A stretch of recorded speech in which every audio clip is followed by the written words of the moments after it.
Hello, I am reading chapter 18 of All the Young Dudes by MsKingBean89. I hope you guys enjoy. Chapter 18, first year. Revision. Time seemed to speed up after Amos's birthday. The days lengthened and spring rushed into the castle, flooding it with sunlight and fresh air after the long winter. Exams loomed, and Remus finally got over his anxiety about reading in public.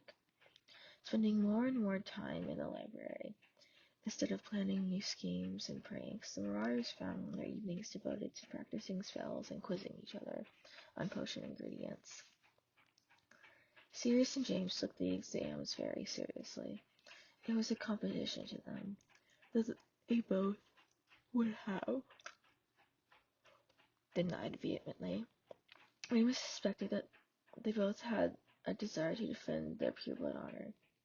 It was too ingrained as an attitude throughout the school, even amongst the teachers. It didn't bother Remus, even if he wasn't getting top marks in everything. He was still doing better than he ever had before. He was actually glad that he had no family to pressure him. The pressure on Peter was all too evident. He wasn't a bad student by any means. In herbology and astronomy he even flourished, often beating James. But he was nervous, and it tended to affect his wand work, making his incantations sloppy. Peter didn't talk about his family very much, but he received a lot of letters from them, and Remus noticed that James was careful about the subject.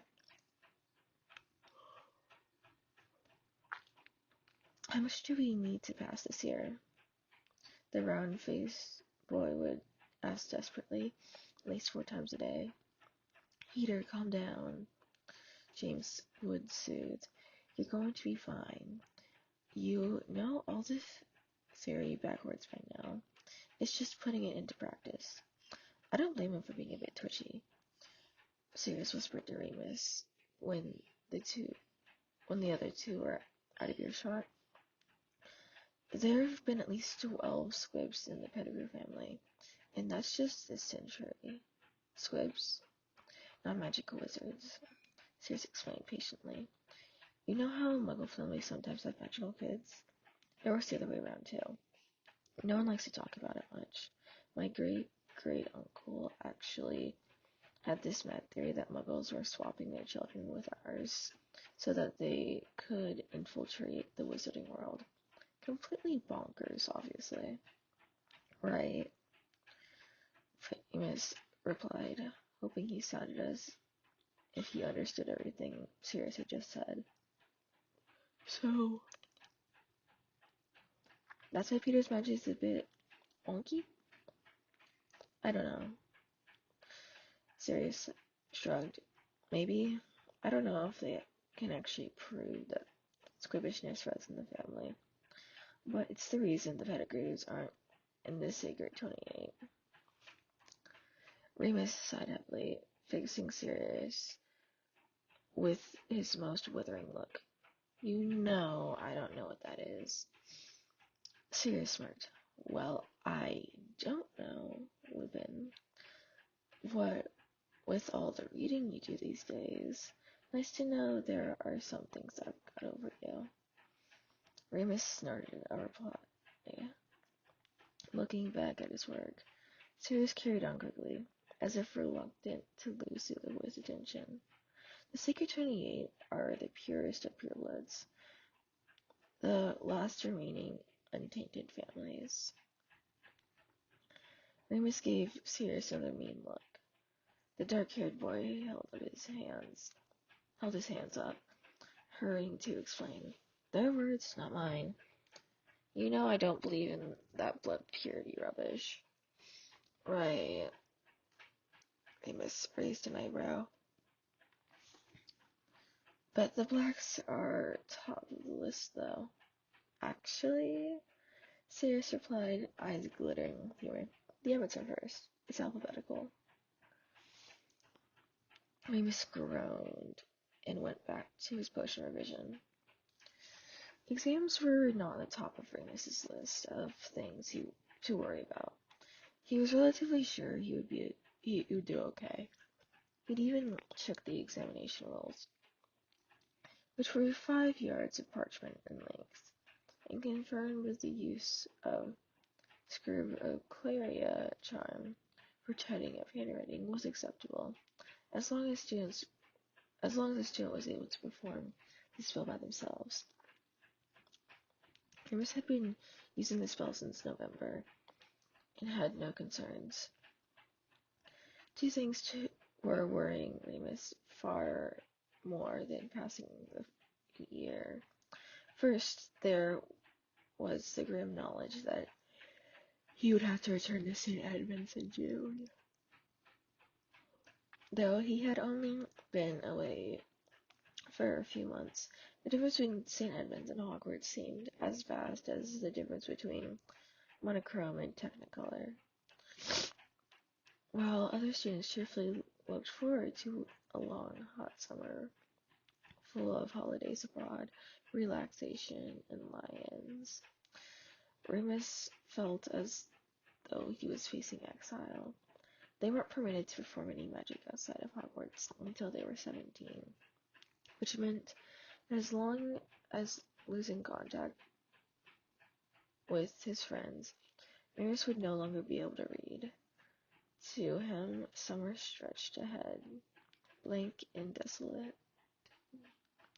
He, punctuated by long, angry nights, locked away in his cell. And there was Remus's second problem, ready to, as always, to rear its ugly, hairy snout. As Madame Pomfrey had predicted, since Remus had turned 12, his transformation had become much, much worse. There was no explanation for this in any of the books he read, other than some vague words about adolescence and puberty. Whereas before he might have come away with a few teeth and claw marks, the kind you get from a playful puppy who meant no real harm, he woke up now with deep, furious gashes, which bled copiously until Pomfrey arrived to staunch them. The agony of the transformation itself reached almost intolerable levels, and he often felt queasy for hours before the moon rose. To make matters worse, Remus was spending longer stretches in the hospital wing, and it was getting harder and harder to explain away. His friends had started wondering aloud about what on earth could be ailing him, sometimes suggesting he was putting it on to get out of lessons, other times teasing him about being contagious. At least back at St. Edmund's, he didn't have any friends who cared where he went every month. Sirius clearly wasn't looking forward to the summer either. He grew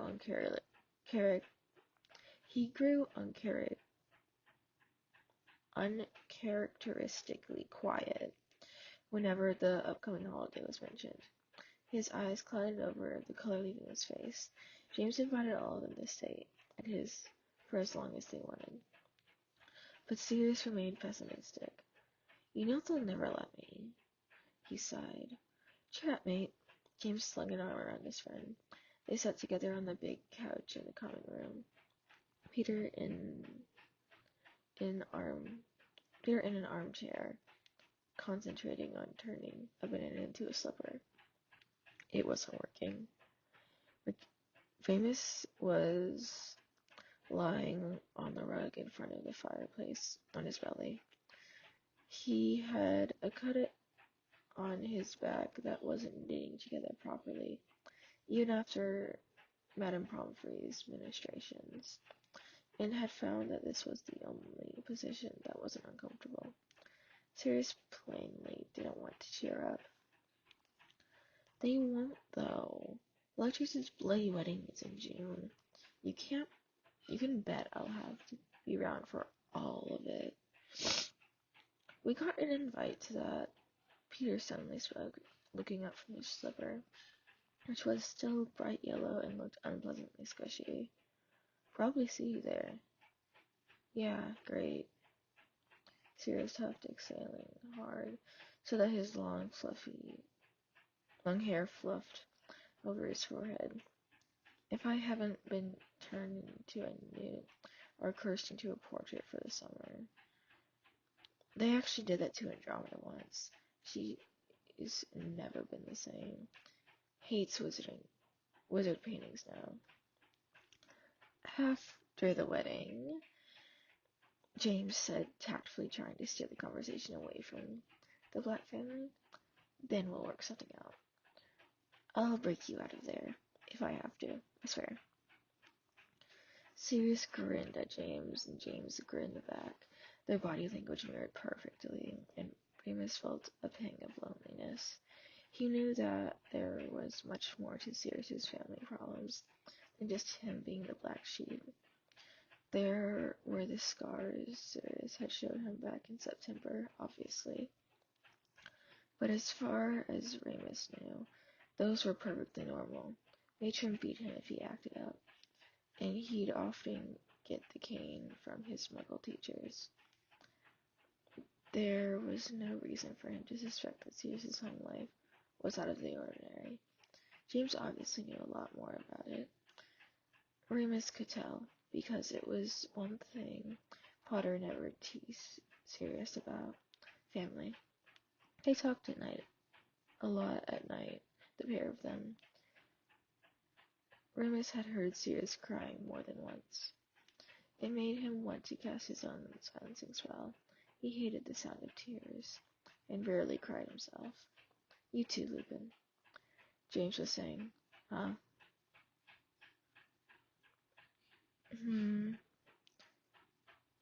Remus lifted his head from his thoughts. He arched his back carefully and tried not to grimace when the veins split in his back like a bolt of lightning. You should come and stay over the summer. We've got loads of room, and Mom doesn't mind. Can't. Remus shook his head, looking back down at his book. His back was on fire. Matron won't let me. Legal guardian stuff. Muggle law. There'll be a way around it, James replied confidently. Both of you are coming, right? I'm making it happen. Remus smiled, but knew there was nothing James could do. The full moons were due at the end of each month, as they always were, and they weren't enough. There wasn't enough of a window even for a week at the end of the summer. Besides, Matron really wouldn't let him. I think I've done it, Peter gasped, suddenly holding his bright yellow slipper aloft. Well done, Pete. Well done, Pete, Sirius said dully. Try it on to see if it fits. Remus sat up, his back now very painful indeed, as he straightened. He felt a warm slither of blood rush down his spine and soak into the waistband of his trousers. Alarmed, he stood up quickly. Ugh, Peter yelped, withdrawing his bare foot from the slipper. It was covered in sticky banana slime. James burst out laughing, his glasses falling away. He was joking, Pete. You gotta stop doing stuff just because we tell you.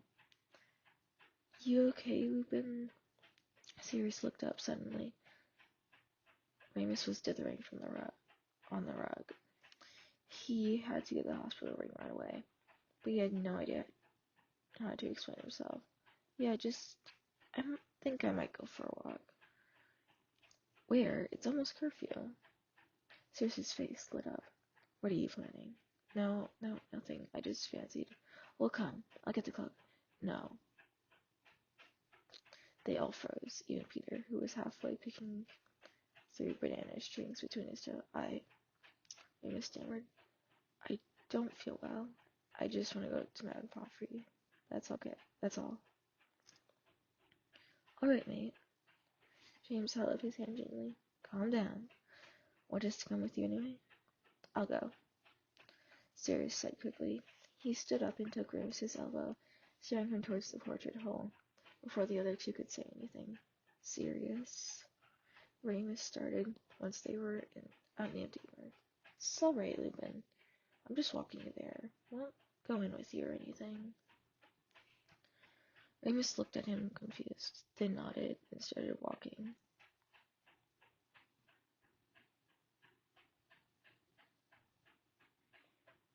As quickly as his sore back would let him. He knew Sirius well enough now to know that there was no changing his mind. Peter might have let his nerves get the better of him and run back.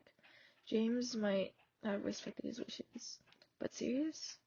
Sirius always had to push it. Are you alright? Sirius asked, eyeing him. You're walking stiffly. I don't feel well.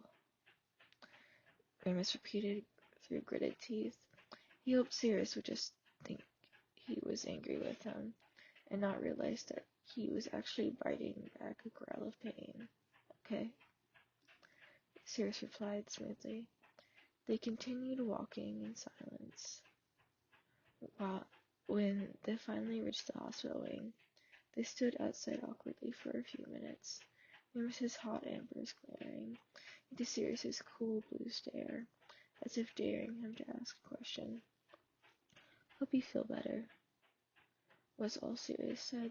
Can we come and visit you tomorrow, if you're not out? I suppose so, Remus said wearily. He tried to shrug, then winced. Sirius' expression did not flicker. Look after yourself, Lupin, he said quietly, before turning and hurrying back the way they came. Remus watched him go until he turned the corner. He had the strangest feeling that Sirius would glance back at him before disappearing. But he didn't. Remus couldn't help but feel strangely disappointed, though he ought to have known better. Sirius Black was never predictable. He shivered slightly, partly because of the mountain pain, and partly because of something else, then pushed open the hospital door. Well, that was chapter 18. I hope you guys enjoyed it. Oh my gosh, I should stop recording in the morning. Maybe stop procrastinating recording. Anyways, I hope you guys enjoyed, and remember to eat 3 meals a day and drink 64 ounces of water. Stay healthy, and if you would like to, like, subscribe, and leave a comment on what I should read next, or what series I should read next. And I hope you guys have a wonderful night, day, morning, evening. Bye-bye.